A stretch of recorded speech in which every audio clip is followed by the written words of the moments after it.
입찰 발표 떴네요. 클릭해 보겠습니다. 하나, 둘, 셋. 아, 믿기 힘든 결과네요.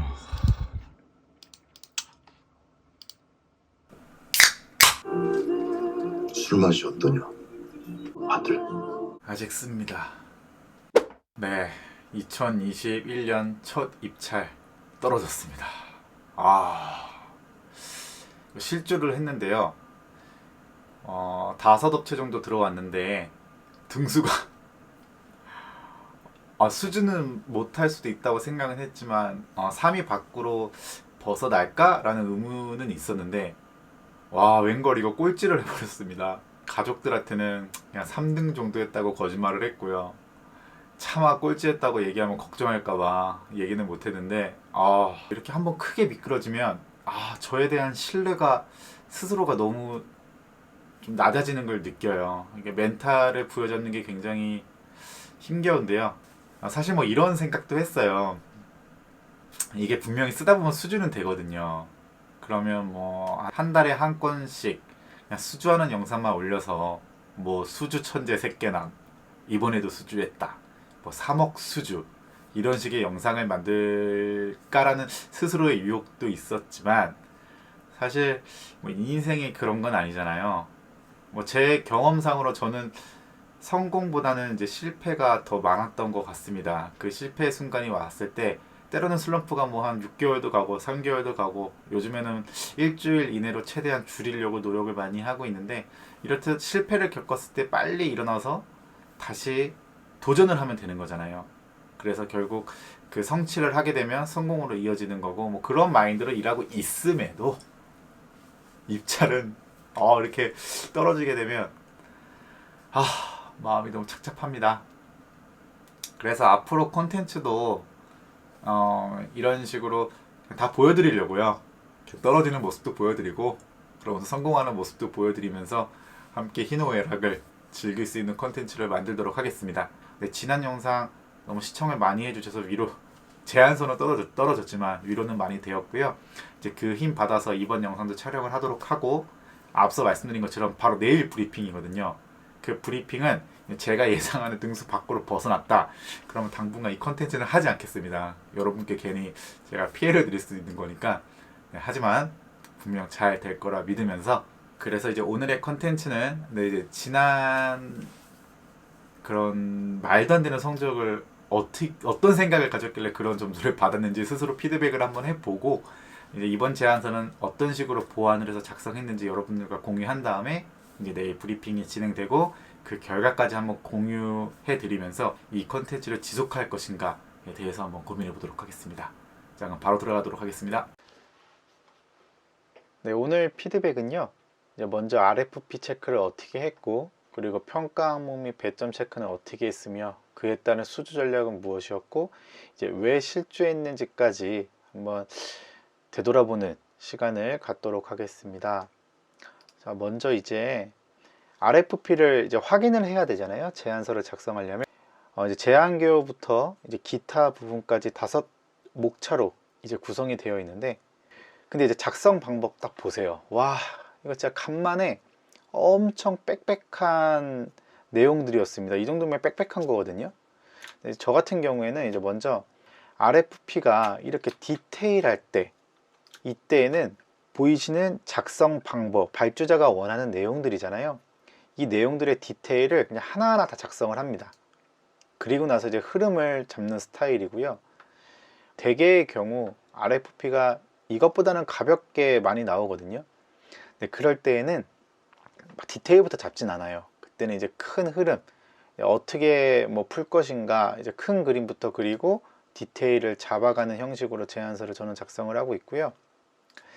또한 이제 중요한 부분이 제안서 목차를 작성하는 게 굉장히 중요합니다. 여기는 목차 그대로 작성을 하겠죠.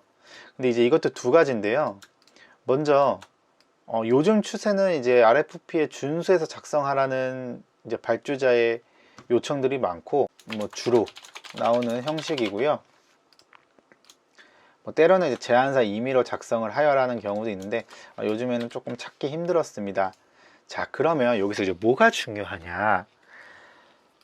요 항목 제한 개요부터 이제 기타까지 요 항목은 정성적 제안서예요. 이제 우리가 제안서를 이제 발표하기 전에, 프레젠테이션 하기 전에 심사위원들이 먼저 이 항목을 보고 평가하시게 되잖아요.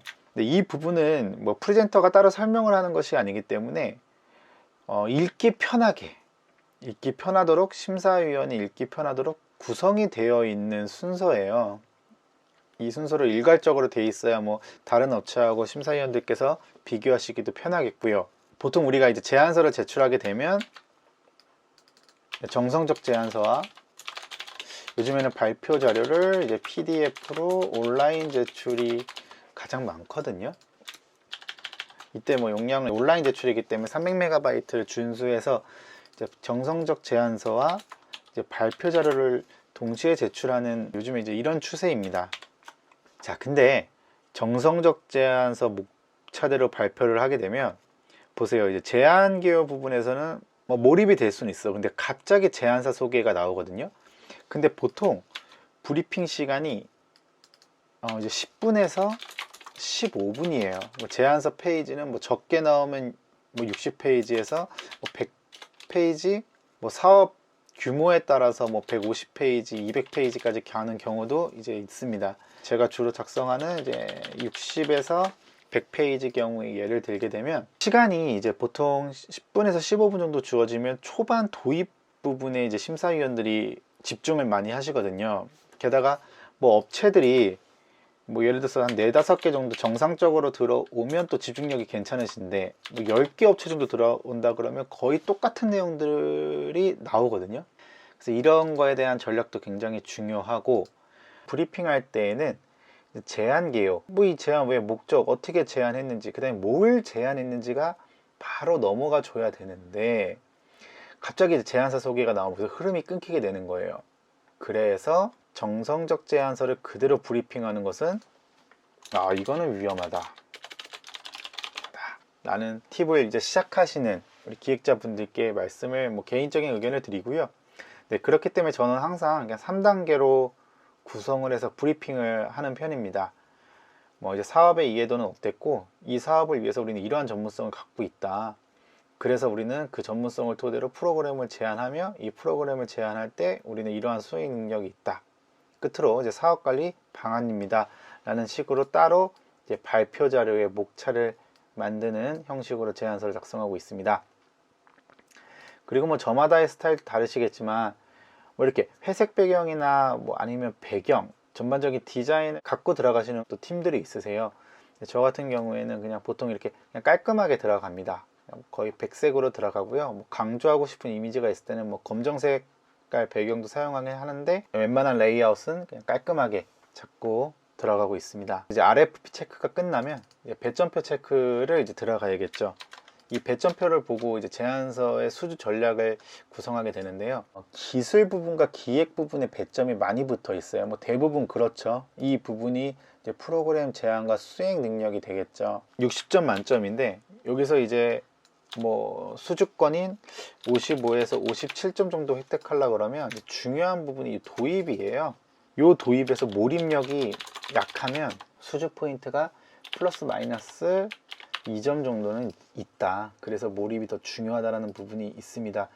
몰입력 있게 하시는 프리젠터 같은 경우에는 뭐 좀 더 점수를 받을 것이고, 몰입력이 좀 떨어지면 이제 수주 점수에서도 이 정도 차이가 날 수 있다. 사업의 이해도 부분이 되겠죠. 여기서 이제 이 사업을 어떻게 이해하고 있다. 여기서 이제 말씀을 잘 하시는 게 굉장히 중요하고요. 네, 이제 평가 항목 및 배점 체크를 통해서 수주 전략을 세울 수 있습니다. 이제 55에서 57. 보통 이제 수주를 하는 제안서도 여기서 마이너스 3점만 깎이자 뭐 이제 이런 생각으로 제안서를 작성합니다. 기술 부분에서는 그러면 어떤 전략을 가지고 들어왔냐 하면 이제 비대면 시대잖아요. 비대면이고 이게 또 공연 교육이에요.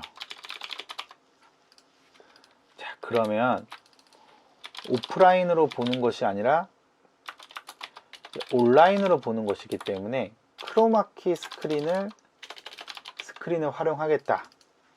이게 이제 기술적인 부분에서는 가장 큰 차별점이었고, 이번에 이 기획 부분이 흔들렸습니다. 이 기획 부분이 이게 판단 미스, 이게 기본이 되는 부분이고, 이 기술, 이 크로마키가 전략이 되는 부분으로 기본이 더 중요하고 그 다음 전략이 들어가야 되는데, 이번엔 제가 조금 요행을 바랬던 것 같아요. 먼저 예상 업체는 보시는 것처럼 이게 공연교육 사업이었거든요.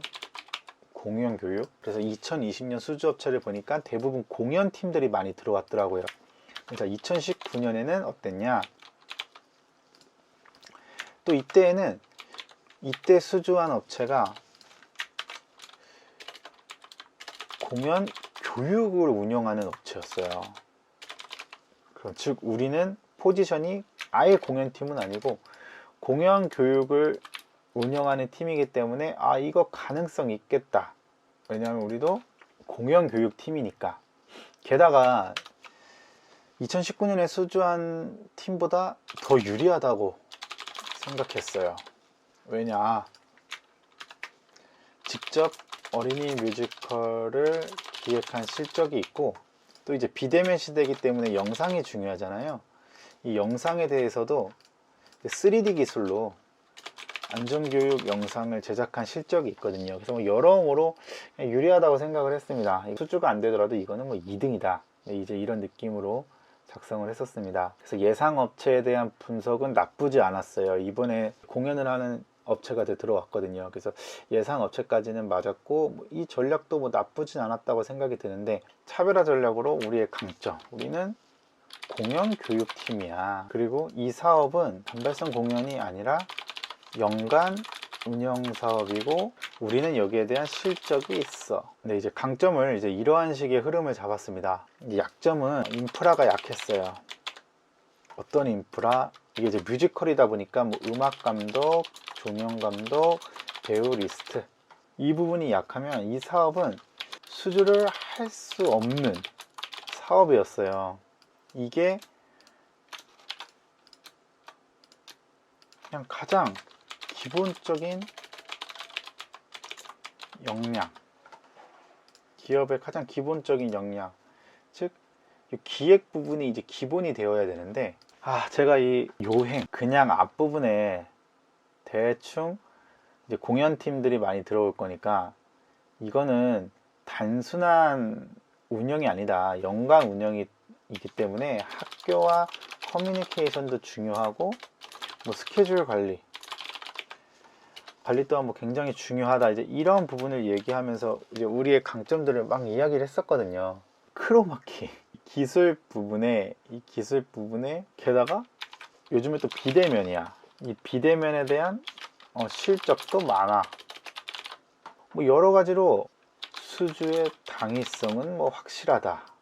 이것과 게다가 기술력, 뭐 크로마키,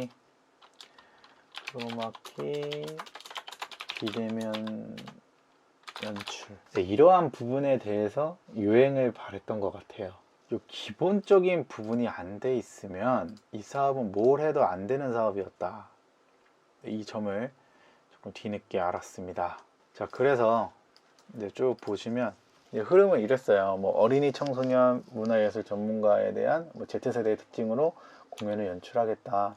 관람 형태가 아니라 우린 비대면에 대한 실적도 있고 노하우도 많기 때문에 학생들이 능동적으로 참여하고 창작으로 이어지는 계기를 마련하겠다 라고 하면 이제 궁금해 할 거 아니에요, 심사위원들이. 어떤 방법인데, 그러면 이거에 대한 정말 구체적인 답을 내놨어야 되는데, 답을 제가 제시했어야 되는데, 그냥 이 부분을 그냥 크로마키로 떼었어요.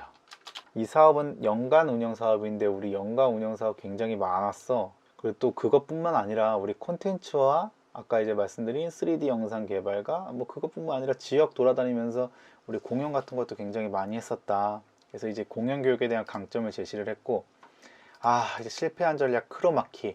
근데 이게 왜 실패했다? 기획 부분에 대한 판단, 이 아주 기본적인 부분을 등한시하고 그냥 요행을 바랬던 게 이제 실패였던 거예요.